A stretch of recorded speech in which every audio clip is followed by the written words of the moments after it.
Foreign Affairs correspondent Nick Schifrin begins our coverage.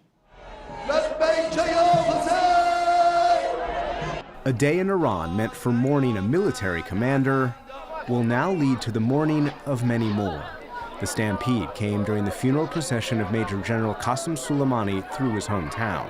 All that remained was a pile of shoes. Standing before hundreds of thousands, the commander of Iran's Revolutionary Guard promised vengeance. I say to our enemies, we will take revenge. But if they take another step in response, we will set fire to the places they love. And they know where these places are. That language was echoed by Iran's top diplomat, Foreign Minister Javad Zarif, who also shut the door to any future prisoner swaps. The United States is bound to receive a definitive and certain response for its outrageous act at a time and in a place where it would feel the utmost pain.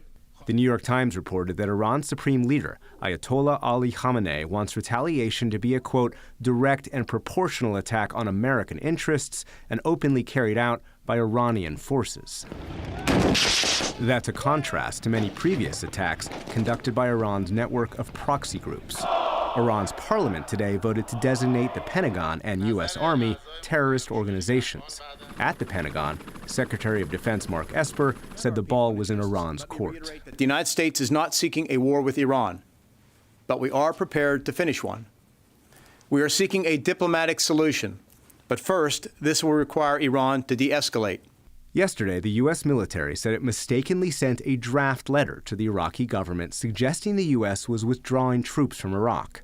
Today, Iraq's caretaker prime minister said he was treating it as policy, but Esper said there'd been no change. We are not leaving Iraq, and a draft unsigned letter does not constitute a policy change. Secretary of State Mike Pompeo today said the U.S.'s policy of maximum pressure would continue, and he reiterated, without evidence, the intelligence that led the U.S. to target Soleimani suggested an imminent attack in the days after the siege on the U.S. embassy.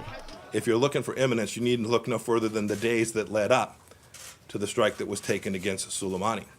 President Trump also defended the intelligence, but walked back an earlier threat to attack Iranian cultural sites. And we are, according to various laws, supposed to be very careful with their cultural heritage. And you know what? If that's what the law is, I like to obey the law. On Capitol Hill, lawmakers continued their clash over President Trump's Iran policy. Top Senate Democrat Chuck Schumer. The president has promised that he would not drag the American people into another endless war in the Middle East. The president's actions, however, have seemingly increased the risk that we could be dragged into exactly such a war. Senate Majority Leader Mitch McConnell. When he enforces his red lines, when he takes real action to counter lethal threats against Americans. Administration officials are briefing Congress today and tomorrow, trying to create bipartisan support as they await Iran's response. For the PBS NewsHour, I'm Nick Schifrin. We'll have more on the Iran situation later in the program after the news summary.